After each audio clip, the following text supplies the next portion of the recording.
Halo warga nobar yang pernah ditikung kawan sendiri pas lagi sayang-sayangnya, entah itu pacar atau proyekan. Kayak apa kabarnya bebuhan korban teman makan teman?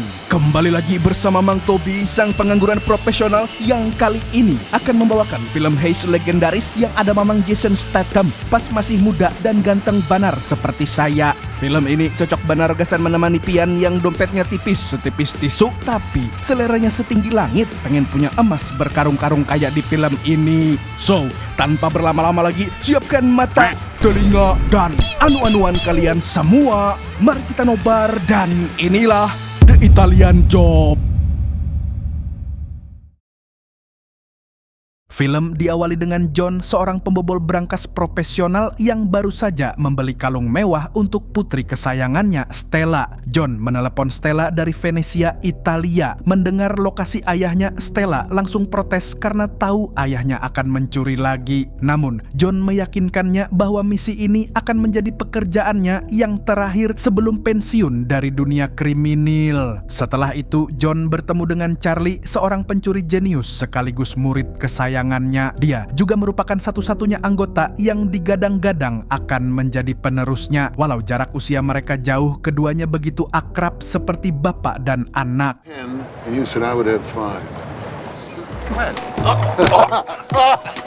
Pertemuan itu dilakukan untuk memulai misi. Dalam 3 bulan terakhir, mereka sudah mempersiapkan rencana untuk mencuri batangan emas senilai 35 juta dolar atau sekitar setengah triliun rupiah yang merupakan hasil curian dari sekelompok gangster Italia. Definisi pencuri-mencuri dari pencuri, ya guys. Mereka pun bertemu dengan anggota lain. Di sini kita juga diperkenalkan dengan para anggota tim perampokan. Ada Rob yang diperankan oleh the one and only Mamang Jason Statham, Lyle si ahli komputer, dan si Congek sang ahli bom-boman. Sementara itu, Steve, anggota yang bertugas membobol masuk, sudah berada di dalam rumah target yang dijaga ketat oleh tentara bayaran. Di sisi lain, Lyle yang merupakan seorang hacker berhasil meretas seluruh sistem keamanan rumah tersebut. Namun, mereka harus bekerja cepat karena hanya memiliki waktu 45 menit sebelum sistem keamanan kembali aktif secara otomatis. Maka tanpa berlama-lama, aksi pun dimulai.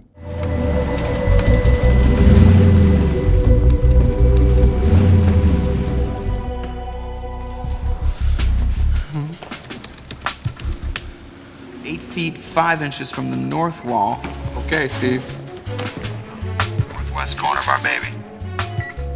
Got it. Setelah berhasil meretas sistem, Lyle segera menunjukkan kepada Steve lokasi akurat brankas yang berada di lantai atas rumah itu. Mereka kemudian mengecat area target agar posisinya sesuai dengan letak brankas. Setelah itu, mereka menempelkan bom dan inilah...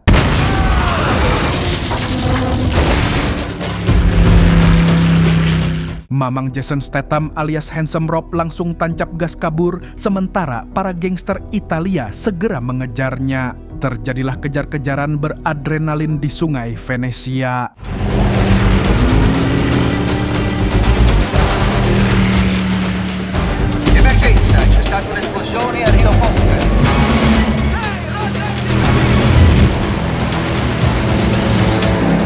Namun semua itu ternyata hanyalah jebakan. Berangkas yang asli sebenarnya sudah berada di dasar sungai. John pun sedang berusaha membobolnya, namun menurut perhitungan Charlie, mereka hanya memiliki waktu 7 menit sebelum polisi tiba di TKP. Sementara Rob dan Lily terus memancing para gangster.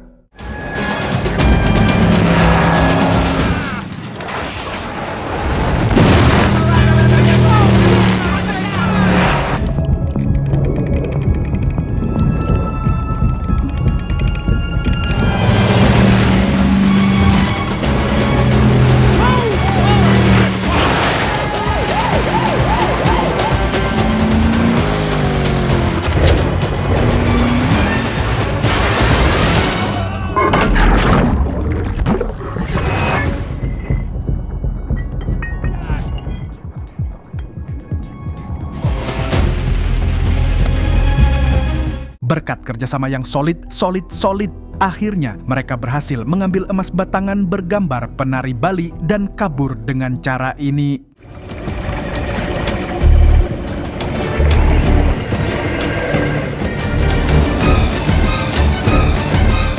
John dan komplotannya berkumpul di pegunungan Kaliurang untuk merayakan keberhasilan mereka. Di tengah suasana santai, John memuji Charlie karena rencana Charlie begitu jenius hingga layak dikenang sebagai salah satu pencurian paling bersih dalam sejarah, bahkan tanpa satupun baku hantam. Terlihat raut bangga terpancar dari wajah John. Sementara itu, Rob dan anggota geng lainnya sibuk membahas apa yang akan mereka beli. Mulai dari Rob yang ingin mobil Aston, si Congek yang ingin membeli rumah mewah, sampai peralatan Lyle yang ingin membeli speaker Jepang merek Simbada. Namun di sini hanya Steve yang tidak tahu ingin membelanjakan bagiannya untuk apa.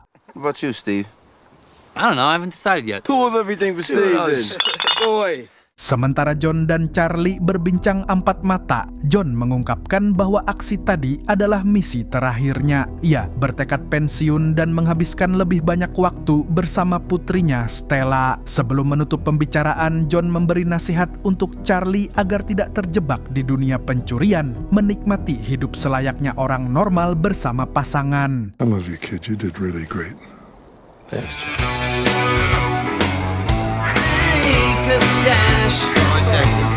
Mereka kemudian memutuskan untuk pulang, namun di tengah perjalanan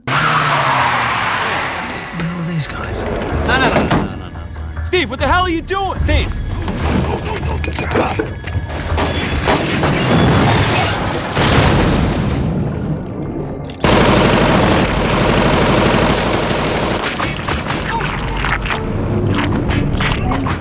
oh my god, tanpa disangka-sangka, ternyata Steve berkhianat dan ingin menggasak semua emasnya sendirian. Steve bahkan tega menghabisi John. Mulai dari sini, kita panggil saja dia Samidi, karena ternyata Steve S-nya Samidi dan Kalipkanya. Kontol!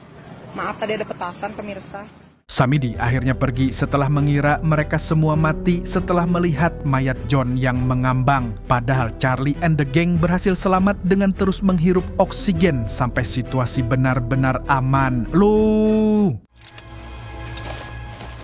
Betapa terpukulnya mereka atas kematian John, terutama Charlie yang sangat dekat dengan John dan bahkan sudah ia anggap sebagai ayah sendiri.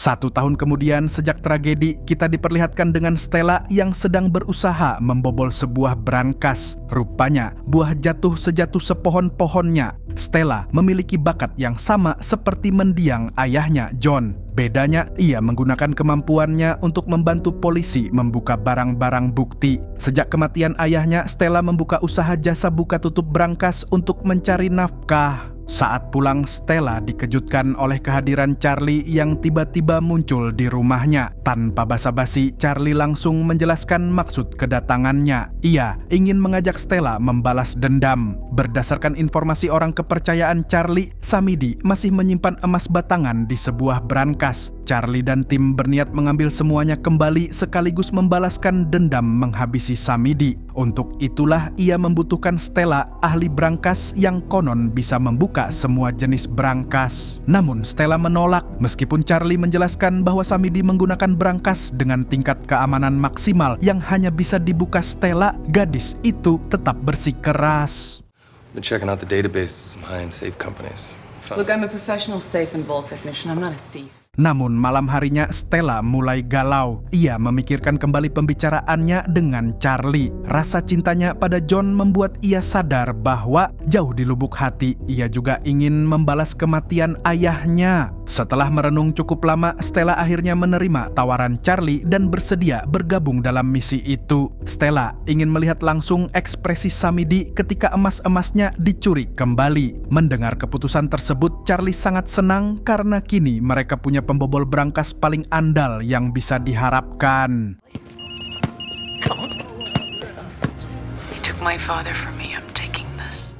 Keesokan harinya mereka berkumpul di bawah jembatan. Charlie memperkenalkan Stella kepada 3 anggota tim lainnya sambil menjelaskan sedikit masa lalu masing-masing. Pertama, ada Lyle si ahli komputer. Dulunya, ia pernah membuat sebuah website yang sangat sukses, namun temannya sendiri mencuri dan mengklaimnya. Sejak saat itu, Lyle memilih menjadi perampok sebagai bentuk balas dendam atas masa lalunya. Lalu ada si Congek, sang ahli peledak kelas kakap. Ia bahkan sudah tertarik dengan bom sejak kecil sampai telinga kanannya tuli.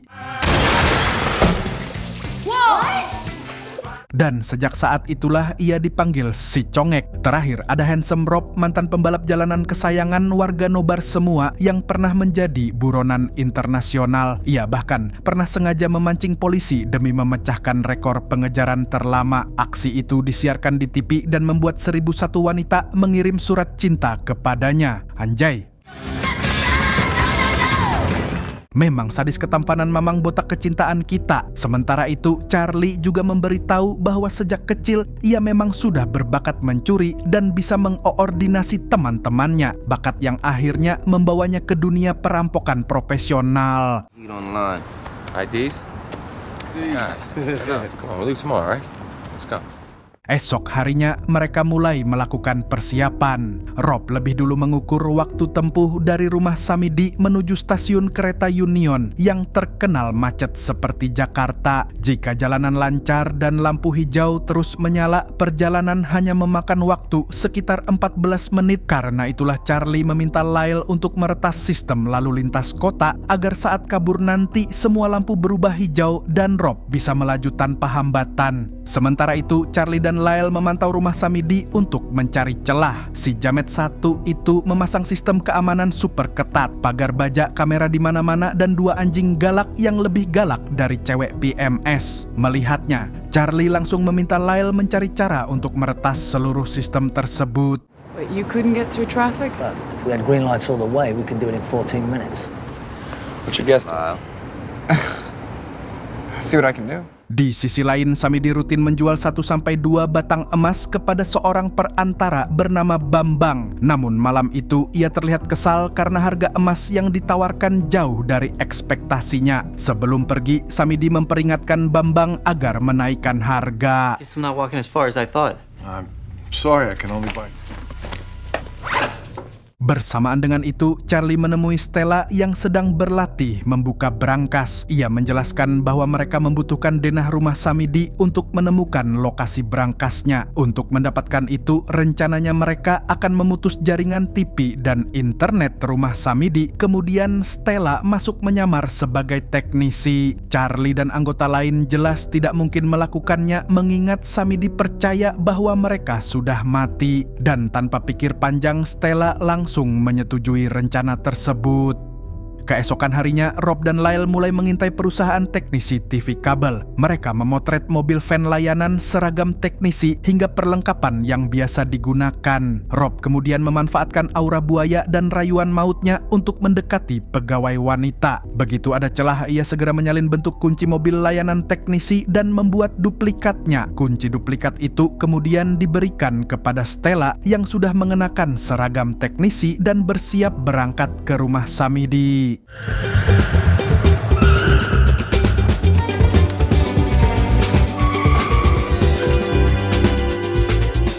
Sementara itu, Lyle memutus sambungan internet di rumah Samidi. Panik karena ingin nonton drama kakek Sugiono, Samidi langsung menyuruh satpamnya menelpon pihak layanan jaringan. Kemudian, Lyle meretas teleponnya dan Charlie langsung pura-pura menjadi petugas call center. Setelah satpam Samidi tertipu, Stella pun lolos tanpa menimbulkan kecurigaan. Setelah Stella berhasil masuk ke rumah Samidi, Stella berkeliling untuk merekam seluruh isi rumah, sementara Charlie dan yang lain memantau secara langsung dari monitor. Stella pun berhasil menemukan brankas yang tersimpan di balik lemari, lalu berpura-pura mengecek modem internet buat direset. Namun di sana terlihat juga banyak barang mewah termasuk benda-benda yang diinginkan mereka seperti speaker Jepang yang Lyle mau, mobil Aston impian Rob, dan rumah mewah seperti keinginan si Congek. Sontak mereka semakin geram kepada Samidi. Akhirnya Stella memperbaiki jaringan. I'm just gonna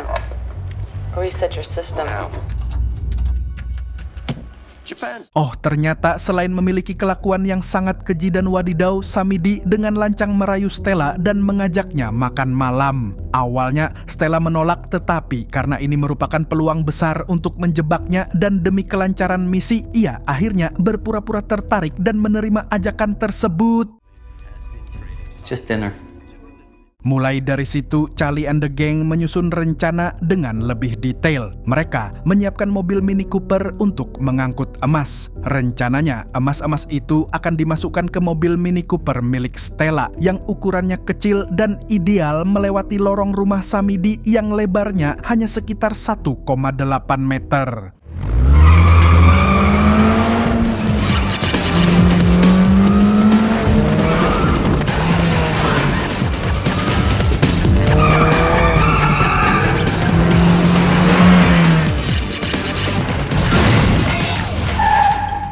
Setelah melakukan simulasi pengangkutan emas dan mengetahui bahwa mereka membutuhkan 32 detik untuk keluar dari rumah Samidi, Charlie menyadari bahwa satu Mini Cooper tidak cukup menampung berat emas. Karena itu, ia menambah 2 Mini Cooper lagi dan meminta bantuan montir kenalan Rob yang bernama Peter untuk menguatkan suspensi serta meningkatkan tenaga kendaraan. Sementara itu, si Congek mempersiapkan bahan peledak, sedangkan Lyle berusaha membobol sistem lalu lintas supaya mereka tidak ditilang oleh polisi yang butuh uang.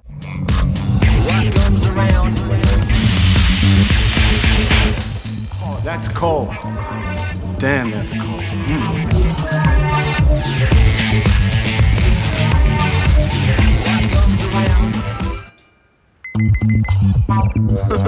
What do you got? Welcome to LA's automotive. Oops.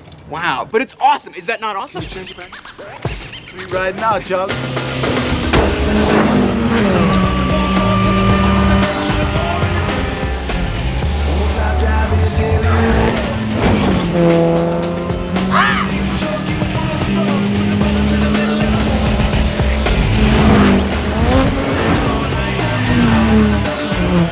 Di sisi lain, Samidi kembali mengunjungi Bambang untuk menjual 2 batang emas lagi. Namun saat transaksi berlangsung, Bambang mulai curiga bahwa emas-emas tersebut adalah hasil curian dari Venetia, Italia. Sontak, Samidi yang panik karena perampokannya mulai diketahui langsung melakukan hal ini.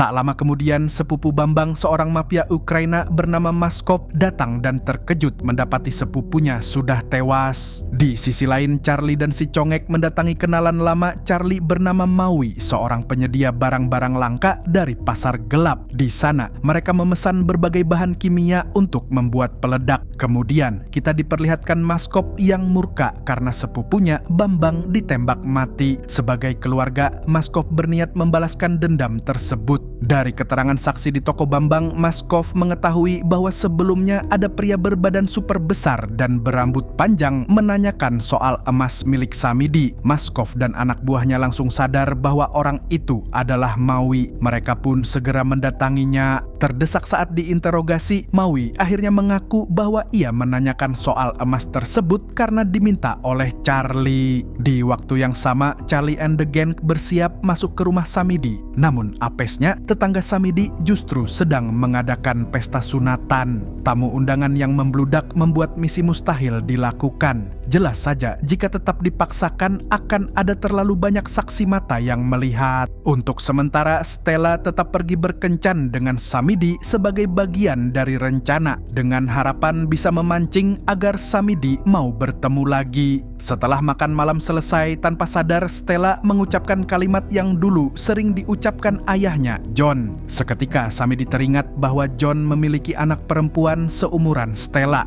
Dan pada akhirnya Stella tidak bisa lagi mengelak dari dugaan si jamet. His name was John Bridger. I knew that there was something familiar about you. Charlie and the Gang pun akhirnya muncul di hadapan Samidi. Seketika jamet itu langsung takjub bukan main. Apalagi selama ini dia yakin Charlie dan timnya sudah tewas bersama John. Tapi bukannya merasa bersalah atau takut, Samidi malah merendahkan John. Dasar kurang ajar, bacotannya itu membuat Charlie benar-benar emosi jiwa. Surprise. Sepulangnya dari sana, Charlie menghampiri Stella untuk menenangkannya yang masih kesal dengan bacotan Samidi. Selain itu, Charlie juga mengatakan bahwa John selalu memikirkannya dimanapun dan kapanpun. Bahkan, dia seringkali membanggakannya di depan para anggotanya. Mendengar hal itu, Stella pun kembali tersenyum. It's way too valuable. Okay. Keesokan harinya, Charlie mendapatkan kabar buruk dari Maui bahwa Moskov, si mafia Ukraina, akan segera membunuhnya. Akan tetapi, dia tidak mau memusingkan hal itu terlebih dahulu karena dia harus menyusun ulang rencana pembalasan dendamnya. Di tengah obrolan, Lyle memberitahu kalau Samidi telah memesan kendaraan lapis baja, yang artinya Samidi panik dan berencana untuk memindahkan emas-emasnya. Tidak ingin kehilangan jejaknya, Charlie pun langsung bergerak untuk menjegal Samidi. Dia lantas menyuruh si Congek untuk memasang peledak di sebuah terowongan yang akan dilewati oleh Samidi. Kemudian Peter bertugas untuk menutup akses jalan, sedangkan Lyle tetap melanjutkan tugas sebelumnya untuk mengacaukan sistem lalu lintas.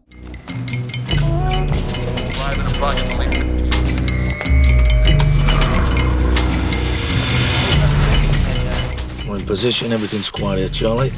Sialnya, Samidi justru menggunakan jalur udara yang membuat Charlie harus menjalankan rencana cadangan di mana dia akan menunggu di dekat rumah si Samidi. Kemudian, ada 3 kendaraan lapis baja yang masuk ke rumah Samidi. Tapi dengan cerdiknya, Charlie meminta Lyle untuk mengukur ketinggian mobil lapis baja menggunakan kamera CCTV. Dan kalau dipikirkan secara logika, mobil yang lebih ceper pasti mengangkut barang yang berat alias brankas emas milik Samidi, yang artinya brankas emas akan segera dimasukkan ke salah satu mobil tersebut, sedangkan 2 mobil lainnya hanyalah sebagai pengecoh. Setelah mengetahuinya, Lyle langsung mengacaukan lalu lintas untuk menjegal mobil tersebut.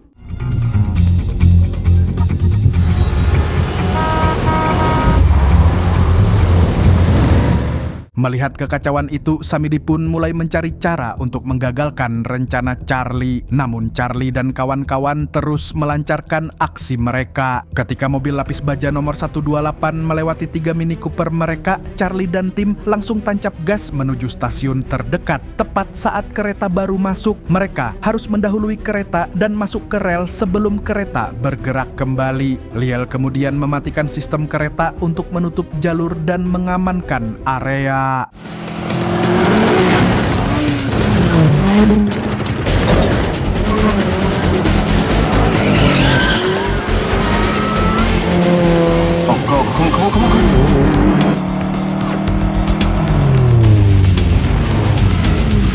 Akhirnya mereka tiba di terowongan bawah tanah.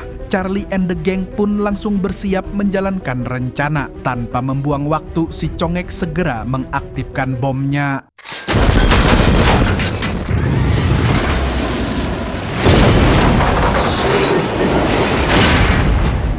Sontak, Samidi pun langsung menyuruh anak buahnya untuk mencari jalan masuk ke dalam terowongan. Sementara itu, Charlie and the gang mendapatkan masalah baru di mana brankas milik Samidi adalah model terbaru dari Rusia yang sulit sekali dibobol. Setelah melakukan puluhan kali percobaan, dia gagal dan hampir merusak kaca pelindung brankasnya. Padahal, Stella telah menggunakan teknologi yang sangat canggih. Akhirnya, dia memutuskan untuk menggunakan cara ayahnya dengan mengandalkan insting, doa, dan keyakinan.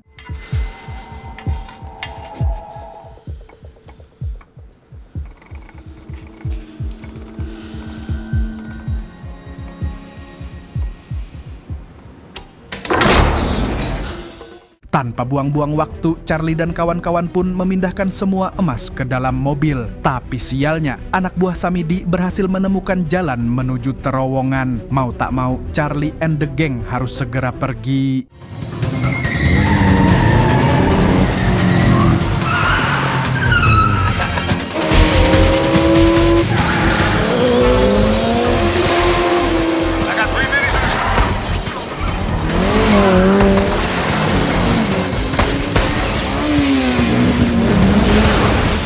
Meskipun berhasil lolos dari kejaran para jamet-jamet peliharaan Samidi, mereka masih harus menyingkirkan Samidi yang mengejar mereka dari atas.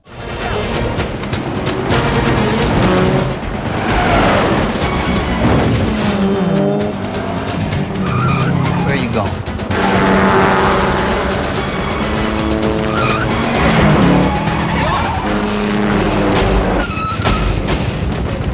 I know it's you, Charlie.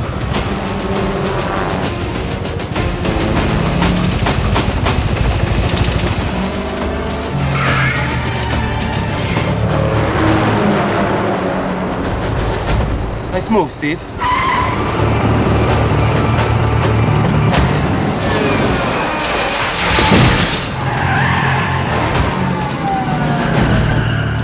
Karena helikopternya rusak, Samidi pun membajak sebuah mobil dan mengikuti Charlie ke sebuah gudang. Di sana, dia melihat Peter yang sedang memasukkan mobil berisi emas ke dalam kontainer.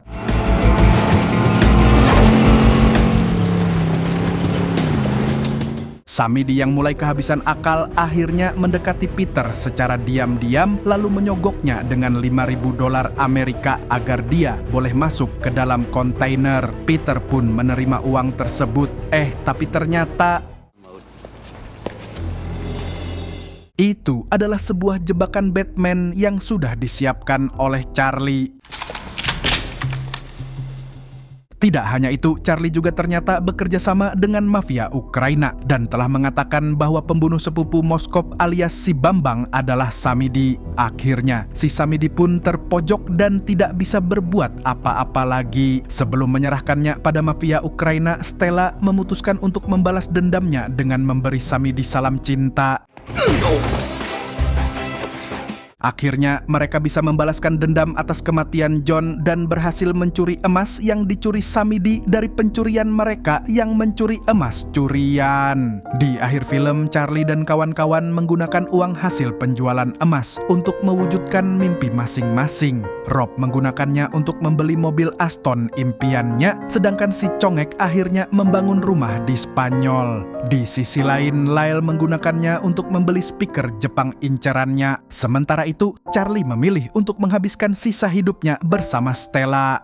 Dan film pun tamat dengan happy ending. Jadi, apa pelajaran dari film ini? Harta yang didapat dari hasil nipu kawan sendiri itu nggak akan berkah dan pasti bakal diambil balik sama karma. Lihat si Samidi, dia sudah bunuh John, bawa lari emas triliunan, hidup mewah, tapi ujungnya tetap aja hidupnya nggak tenang, dikejar dosa dan mati di tangan mafia Ukraina. Ura! Sama kayak kisah bebuhan pian nang pinjam motor sport atau kamera mahal kawan terus pamer di medsos seolah-olah itu ampun pian sorangan. Dapat pujian, dapat like padahal aslinya cuman modal pinjam. Hidup penuh pencitraan kayak jok. Segitu dulu dari Mang Tobi, sang pengangguran profesional mengucapkan sampai jumpa di video selanjutnya. Nah, kalau begitu Mas Yono, passwordnya dong. Burung gundul pamit dulu. Terbanglah tinggi si burung kuntul, bawa mimpi ke ujung dunia. Di sana ada cahaya gemerlap, menanti untuk kau jelajah.